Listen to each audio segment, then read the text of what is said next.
مزید ایسی ویڈیو دیکھنے کے لیے ہمارے یوٹیوب چینل کو سبسکرائب کریں۔ اب ہم ذکر کریں گے طبیعت کا۔ طبیعت انگلش میں کہتے ہیں فزکس۔ اور کئی صدی پہلے ایک نظریہ تھا جسے کہتے ہیں ایٹمزم، اور 23 صدی پہلے گریکس پرٹیکولرلی ڈیموکریٹس ان نے یہ ایٹمزم کے بارے میں سب سے پہلے کہا، ایٹمزم کے نظریے کے بارے میں، اور کہا کہ میٹر کے سب سے چھوٹے حصے کو کہتے ہیں ایٹم، مادہ کے سب سے چھوٹے حصے کو کہتے ہیں ذرہ۔ عربی اور اردو میں ایٹم کو کہتے ہیں ذرہ۔ اور اس وقت انسان یہ سوچتے تھے کہ ذرے کو تقسیم نہیں کیا جا سکتا۔ آج سائنس ترقی کرنے کے بعد ہم مانتے ہیں کہ atom is the smallest part of matter having the characteristics of the element. ذرہ مادے کا سب سے چھوٹا حصہ ہے جو ایلیمنٹ کے کیریکٹرسٹکس رکھتا ہے، لیکن یہ ذرہ تقسیم کیا جا سکتا ہے انٹو پروٹونز، الیکٹرونز، نیوٹرونز۔ قرآن مجید میں ذرے کا ذکر ہے تو لوگ سمجھیں گے قرآن مجید آؤٹ ڈیٹڈ ہے، یہ پرانی کتاب ہے۔ ذرے کا ذکر ہے اب یہ آؤٹ ڈیٹڈ ہے۔ قرآن میں ذرے کا ذکر ہے، لیکن ذرے کے آگے کیا لکھا ہے وہ بھی ہمیں دیکھنا چاہیے۔ قرآن مجید میں لکھا ہے سورہ سبا میں، سورہ نمبر 34 آیت نمبر 3 میں، کہ انکار کرنے والے جب کہیں گے کہ وہ گھڑی کبھی بھی نہیں آئے گی، آخرت کے بارے میں، قیامت کے بارے میں، وہ گھڑی کبھی نہیں آئے گی، تو اللہ تعالیٰ فرماتے کہو ان سے ضرور آئے گی اللہ کی مرضی سے، جس کے پاس علم غیب ہے، جس کے علم میں چھوٹا سا ذرہ زمین اور آسمان میں، اور اس چیز جو ذرے سے چھوٹی ہے اور بڑی ہے اس کا علم بھی اس کی کتاب میں محفوظ ہے۔ تو قرآن مجید میں لکھا ہے کہ ذرے برابر چیز کا علم ہے اللہ کے پاس، اور ذرے سے چھوٹی چیز اور بڑی چیز کا علم بھی ہے۔ اور یہ انفارمیشن، یہ خبر دہرائی گئی ہے سورہ یونس میں، سورہ نمبر 10 آیت نمبر 61 میں، کہ اللہ سبحانہ و تعالیٰ کے علم میں ہے ذرے جیسی چیز جو آسمان اور زمین پہ ہے، اور وہ چیز جو ذرے سے بھی چھوٹی ہے اور ذرے سے بڑی ہے اس کی کتاب میں محفوظ ہے۔ تو قرآن آؤٹ ڈیٹڈ نہیں ہے، قرآن اپ ٹو ڈیٹ ہے۔ قرآن پرانی کتاب نہیں، بٹ الحمدللہ جدید کتاب ہے۔ اب ہم ذکر کریں گے واٹر سائیکل کے بارے میں، پانی کے چکر کے بارے میں۔ ہم جو اسکول میں پڑھتے ہیں واٹر سائیکل کے بارے میں، پانی کے چکر کے بارے میں، سب سے پہلے اس جدید پانی کے چکر کا ذکر کیا تھا سر برنارڈ پیلیسی نے سن 1580 میں۔ اور ہم جانتے ہیں، ہم نے اسکول میں پڑھا ہے کہ water evaporate from the ocean, پانی سمندر سے بھاپ بن کے اوپر جاتا ہے، جڑ کے بادل بنتا ہے، بادل جڑتے ہیں اور اندرونی حصے میں ہوا کے ذریعے جاتے ہیں، پھر ان کی تقسیم ہوتی ہے اور پانی بادل سے برستا ہے۔ بارش برسنے کے بعد یہ پانی نہر بن کر، اسٹریم بن کے، لیک بن کے پھر سے جاتا ہے سمندر میں، اور یہ پانی کا چکر کمپلیٹ ہوتا ہے۔ پہلے لوگ کو 16ویں صدی کے پہلے اس کا علم نہیں تھا۔ 7 صدی قبل مسیح تھیلز آف ملیٹس نے کہا تھا یہ بارش کیسے آتی تھی؟ یہ جو اوشن کا سپرے ہے، سپرے آف دی اوشن، ہوا سے اٹھاتی تھی اور اندرونی حصے میں بارش جیسے برساتی تھی۔ یہ لوگ سمجھتے تھے بارش اس طریقے آتی تھی۔ لوگ کو یہ نہیں پتا تھا کہ زمین کے نیچے جو پانی ہے وہ کیسے جمتا تھا۔ کئی نظریات تھے۔ لوگ پہلے سوچتے تھے کہ یہ ہوا کا دباؤ پانی پہ، سمندر پہ، پانی کو زمین سے نیچے لے جاتا تھا اور اس طریقے سے زمین کے نیچے پانی آتا تھا۔ لوگ پہلے یہ سمجھتے تھے at the time of Pluto کے وقت کہ یہ پانی ایک خفیہ راستے سے واپس جاتا تھا سمندر کی طرف. سمندر میں secret passage, the great abyss known as the Tartarus at the time of Pluto. ایک خفیہ راستے سے پانی زمین کے نیچے سے جاتا تھا سمندر میں, اسے کہتے تھے گریٹ ایبس ٹارٹرس. اور یہ لوگ سمجھتے تھے 16ویں صدی تک. 18ویں صدی میں ڈیسکارٹس بھی اس بات کو تسلیم کرتا تھا, اور 19ویں صدی میں ایرسٹوٹل کا نظریہ بھی لوگ سمجھتے تھے صحیح ہے کہ viper was picked up and it condensed in mountain caverns which gave rise to underground lakes which was a source of water for the springs. یہ پانی کی بھاپ پہاڑ میں جم جاتی تھی اور پھر زمین کے نیچے بنتے تھے تالاب جو سپرنگز کو پانی دیتے تھے. یہ تالاب, انڈر گراؤنڈ تالاب جو ہے, سپرنگز کو پانی دیتے تھے. آج ہم جانتے ہیں یہ جو زمین کے نیچے پانی ہے, یہ اصل میں جب بارش کا پانی گرتا ہے زمین پہ جو کریکس ہوتے ہیں اور سورسز کے ذریعے, کریکس کے ذریعے یہ پانی نیچے جاتا ہے. قرآن مجید میں اس کا ذکر ہے سورہ الزمر میں, سورہ نمبر 39 آیت نمبر 21 میں. اللہ سبحانہ و تعالیٰ آسمان سے پانی برساتا ہے اور زمین میں جس میں کریکس ہے اس کے ذریعے زمین میں پانی دیتا ہے, اور جو بوئی ہوئی زمین ہے وہ رنگ برنگی ہو جاتی ہے. It brings various colours of sun field. اللہ تعالیٰ فرماتے ہیں سورہ روم میں, سورہ نمبر 30 آیت نمبر 24 میں کہ اللہ سبحانہ و تعالیٰ آسمان سے بارش برساتا ہے اور مری ہوئی زمین میں جان ڈالتا ہے. اللہ تعالیٰ فرماتے ہیں سورہ مومنون میں, سورہ نمبر 23 آیت نمبر 18 میں کہ اللہ سبحانہ و تعالیٰ پانی آسمان سے برساتے ہیں اور اس پانی کو جما سکتے ہیں اور اس پانی کو بہا سکتے بھی ہے, بہانے پہ قادر ہے. Allah can store the water as well as drain it. قرآن میں ذکر آتا ہے سورہ طارق میں, سورہ نمبر 86 چیپٹر 86 آیت نمبر 11 میں, وَالسَّمَاءِ ذَاتِ الرَّجْ, that heaven which returns, وہ آسمان جو واپس دیتا ہے. ایک معنی وَالسَّمَاءِ ذَاتِ الرَّجْ کی ہے کہ جو ڈینجرس ریز ہے, ultra violet rays, X rays, جو زمین پہ آنے کے پہلے آسمان اسے واپس پھینک دیتا ہے اس طرف.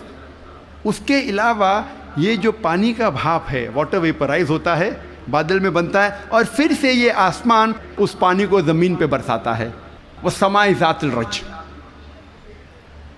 اللہ تعالیٰ فرماتے ہیں سورہ الحجر میں, سورہ نمبر 15 آیت نمبر 22 میں, وی کاز فیکنڈیٹنگ ونڈز, ہم ہوا کے ذریعے بادل کو بھوجل کرتے ہیں. عربی لفظ لواقی, لقا سے آتا ہے, جس کا معنی ہے ٹو امپریگنیٹ, ٹو فیکنڈیٹ, برآور کرنا, بوجھل کرنا. ہوا بادل کو پولن گرینز کے ذریعے بوجھل کرتی ہے, اٹ امپریگنیٹس دا کلاؤڈ. اور دوسری وجہ ہے کہ بادل جب آپس میں ملتے ہیں دے کنڈینس, اس کے بعد پانی برستا ہے. قرآن میں اللہ تعالیٰ فرماتے ہیں سورہ نور میں, سورہ نمبر 24 آیت نمبر 43 میں, 43 میں, اللہ سبحانہ و تعالیٰ ہوا کے ذریعے بادل کو چلاتے ہیں, لے جاتے ہیں, جینٹلی پشز دا کلاؤڈس. پھر یہ بادل آپس میں جڑتے ہیں, بڑے ہو جاتے ہیں, اس کے بعد پانی بادل سے برستا ہے. اللہ تعالیٰ فرماتے ہیں سورہ روم میں, سورہ نمبر 30 آیت نمبر 48 میں, اللہ سبحانہ و تعالیٰ ہوا کے ذریعے بادل کو ہلاتے ہیں اور لے جاتے ہیں اندرونی حصے میں. اس کے بعد بادل کو چھوٹے چھوٹے حصے میں تقسیم کرتے ہیں, اس کے بعد پانی بادل سے برستا ہے. قرآن مجید میں پانی کے چکر کے بارے میں گہرائی سے ذکر ہے, تفصیل سے ذکر ہے کئی جگہ. سورہ اعراف میں, سورہ نمبر 7 آیت نمبر 57 میں, سورہ رعد سورہ نمبر 13 آیت نمبر 17 میں, سورہ فرقان سورہ نمبر 25 آیت نمبر 48 اور 49 میں, سورہ فاطر سورہ نمبر 35 آیت نمبر 9 میں, سورہ یاسین سورہ نمبر 36 آیت نمبر 34 میں, سورہ جاسیہ سورہ نمبر 45 آیت نمبر 5 میں, سورہ قوف سورہ نمبر 50 آیت نمبر 9 اور 10 میں, سورہ واقعہ سورہ نمبر 56 آیت نمبر 68 to 70, سورہ ملک سورہ نمبر 67 آیت نمبر 30, سورہ طارق سورہ نمبر 86 86 آیت نمبر 11.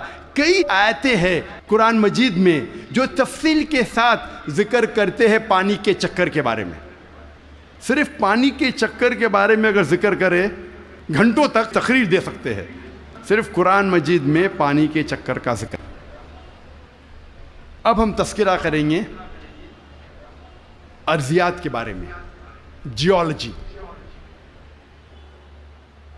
آج ماہرین ارضیات جیولوجسٹ یہ کہتے ہیں کہ زمین کا ریڈیس نصف قطر, ریڈیس اردو میں کہتے ہیں نصف قطر, وہ تقریباً 3750 میل ہے.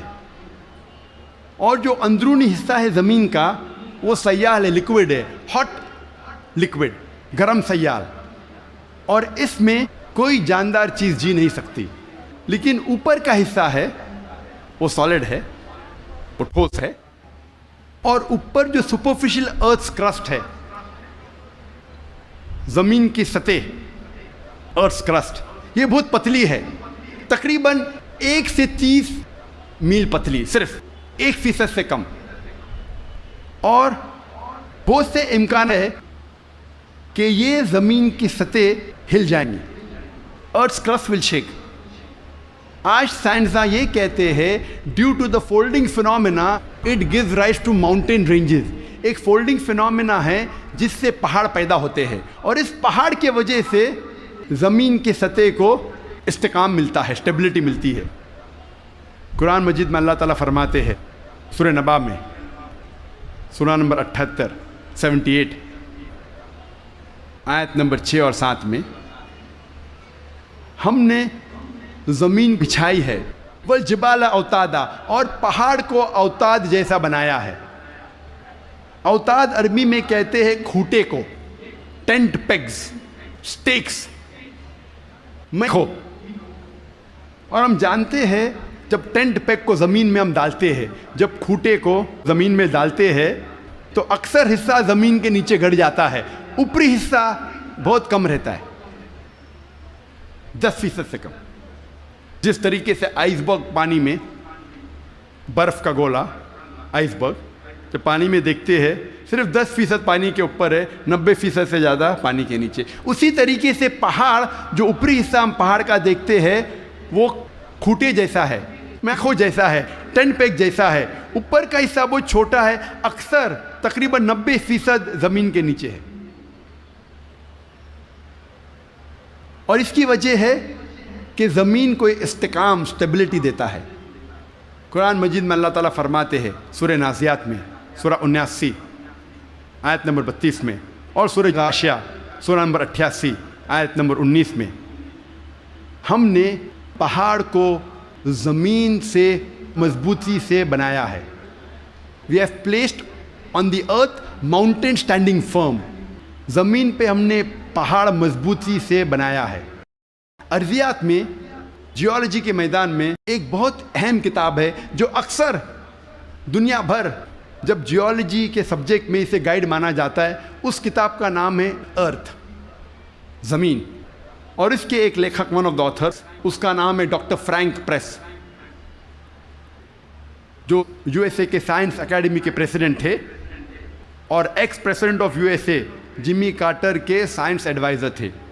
ڈاکٹر فرینک پریس ارتھ کتاب میں پہاڑ کا نقشہ بناتے ہیں اور دکھاتے ہیں کہ پہاڑ کے جڑ زمین کے نیچے ہے, ویج شیپڈ, اور لکھتے اپنی کتاب میں کہ پہاڑ کا اہم مقصد ہے کہ زمین کو استحکام دینا, to give stability to the earth. اور قرآن میں ہو بہو وہی ذکر ہے 1400 سال پہلے سورہ انبیاء میں سورہ نمبر 21 آیت نمبر 31 میں, سورہ نحل سورہ نمبر 16 آیت نمبر 15, اور سورہ لقمان سورہ نمبر 31 آیت نمبر 10 میں, کہ ہم نے زمین پر پہاڑ جمع کے رکھا ہے تاکہ زمین نہ ہلے. تو قرآن میں لکھا ہے پہاڑ کا اہم مقصد ہے زمین کو ہلنے سے بچانا, to give stability to the earth, to prevent the earth from shaking. آپ سوچ سکتے ہیں قرآن مجید میں 1400 سال پہلے اس کا ذکر ہے, اور سائنسداں نے آج کل حال ہی میں 50 سال پہلے، 100 سال پہلے، 200 سال پہلے اسے تسلیم کیا، اور قرآن میں اس کا ذکر 1400 سال پہلے ہے۔ اب ہم تذکرہ کریں گے علم بحر کے بارے میں، اوشنوگرافی کے بارے میں۔ اور اوشنوگرافی کے فیلڈ میں قرآن مجید میں اللہ سبحانہ تعالیٰ فرماتے ہیں سورہ فرقان میں، سورہ نمبر 25 آیت نمبر 53 میں، 53 میں، اللہ سبحانہ و تعالیٰ نے 2 قسم کے پانی بنائے ہیں، ایک پینے والا اور میٹھا، اور دوسرا کھارا اور کڑوا، اور دونوں کے بیچ اللہ نے ایک برزخ بنایا ہے، بنا دکھنے والا ایک ویل، ایک پردہ۔ عربی میں لفظ برزخ، برزخ کے معنی پردہ۔ جس طریقے سے انسان مرتا ہے اور واپس سے قیامت میں اٹھنے کے پہلے ہم کہتے ہیں برزخ میں ہے، انسین، جو دیکھے نہیں جا سکتا ہے وہ زندگی، قرآن میں کہا گیا برزخ، نہ دیکھے جانے والا پردہ۔ قرآن میں پھر سے اس کا ذکر ہے سورہ رحمان میں، سورہ نمبر 55 آیت نمبر 19 اور 20 میں، جو آج ہمارے ننھے سے قاری نے اس کی تلاوت کی۔ مرج البحرین یلتقیان بینہما برزخ لابغیان، کہ اللہ سبحانہ و تعالیٰ نے 2 قسم کے پانی بنائے جو آپس میں ملتے ہیں، لیکن ان کے درمیان ایک برزخ ہے، ان کے درمیان ایک پردہ ہے۔ لوگ پہلے جانتے تھے کہ 2 قسم کے پانی ہیں، کھارا اور میٹھا، کھارا پانی میٹھا پانی، لیکن مفسرین قرآن یہ نہیں سمجھ پاتے تھے اللہ تعالیٰ کیا کہنا چاہتا ہے جب کہتا ہے کہ کھارے اور میٹھے پانی کے درمیان برزخ ہے۔ پانی آپس میں ملتا ہے لیکن یہ ایک دوسرے سے گھل مل نہیں سکتا۔ کھارا پانی اور میٹھا پانی ملتا ہے لیکن ان کے درمیان برزخ ہے، تاکہ ایک پانی دوسرے پانی میں مل نہیں سکے۔ تو مفسر قرآن یہ سمجھ نہیں پاتے تھے اللہ تعالیٰ کیا فرمانا چاہتا ہے۔ آج جو سائنس ترقی کرنے کے بعد اور علم بحر کے بارے میں ہم آج اور جانتے ہیں، جب پروفیسر ہے جو USA کے مشہور ماہر ہے علم بحر میں، یہ سائنٹسٹ نے کہا کہ اس کے معنی ہیں، آج ہم جانتے ہیں کہ جب بھی میٹھا پانی کھارے پانی میں جاتا ہے، بہتا ہے، وہ میٹھا پانی اپنی مٹھاس کو کھو دیتا ہے اور کھارا بن جاتا ہے، اور اس کے درمیان there is a transitional homogenizing area، جو عربی میں قرآن میں لکھا ہے برزخ، ایک پردہ۔ آج جو سائنس نے جانا، قرآن مجید نے 1400 سال پہلے لکھا کہ کھارے اور میٹھے پانی کے درمیان ہے ایک پردہ۔ یہ پانی ملتا ہے لیکن آپس میں گھل مل نہیں سکتا۔ They meet but they do not mix۔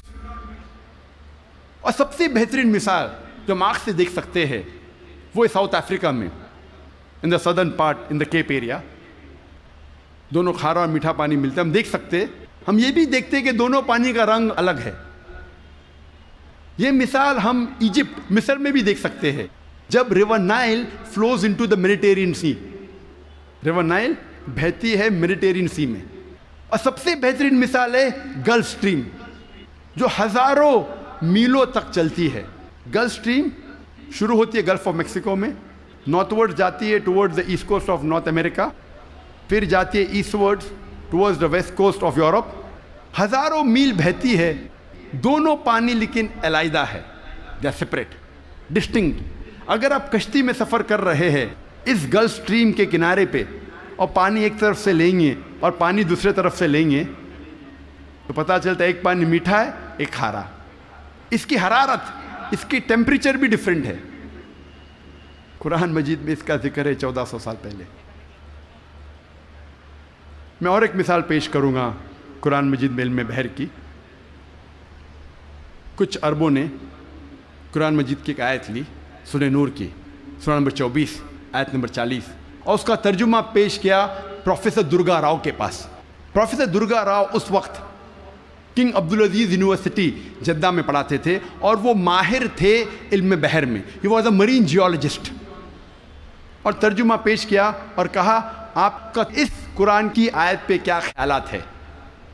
قرآن مجید میں لکھا ہے سورہ نور میں، سورہ نمبر 24 آیت نمبر 40 میں، کہ انکار کرنے والوں کے ذہن کی کیفیت ایسی ہے جس طریقے سے سمندر کے گہرائی میں اندھیرے پر اندھیرا، موج پر موج، لہر پہ لہر، اس کے اوپر بادل، جب انسان اپنے ہاتھ کو آگے کرتا ہے وہ دیکھ نہیں سکتا۔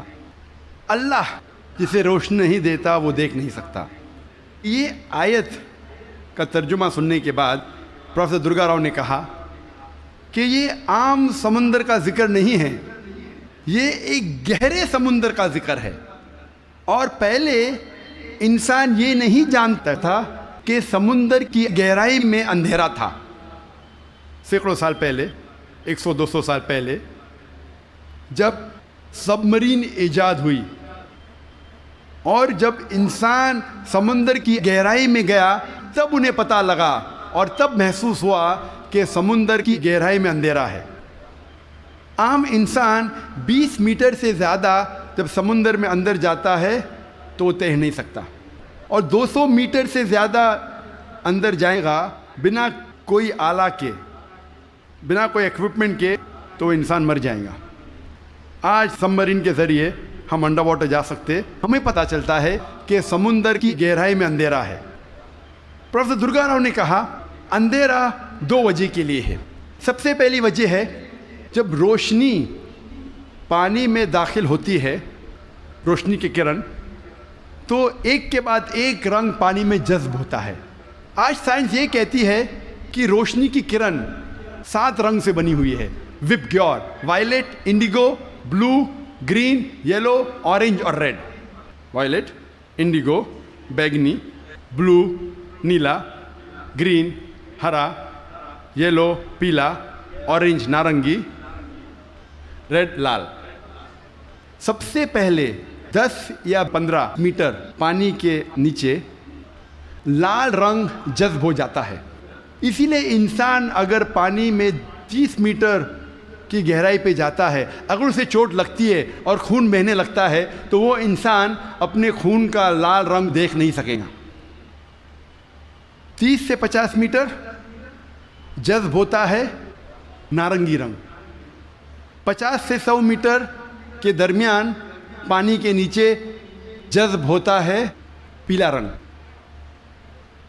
100 سے 200 میٹر کے درمیان جذب ہوتا ہے ہرا رنگ، اور 200 میٹر کے بعد پانی کے نیچے جذب ہوتا ہے نیلا رنگ، اور اس کے نیچے پورا اندھیرا ہے۔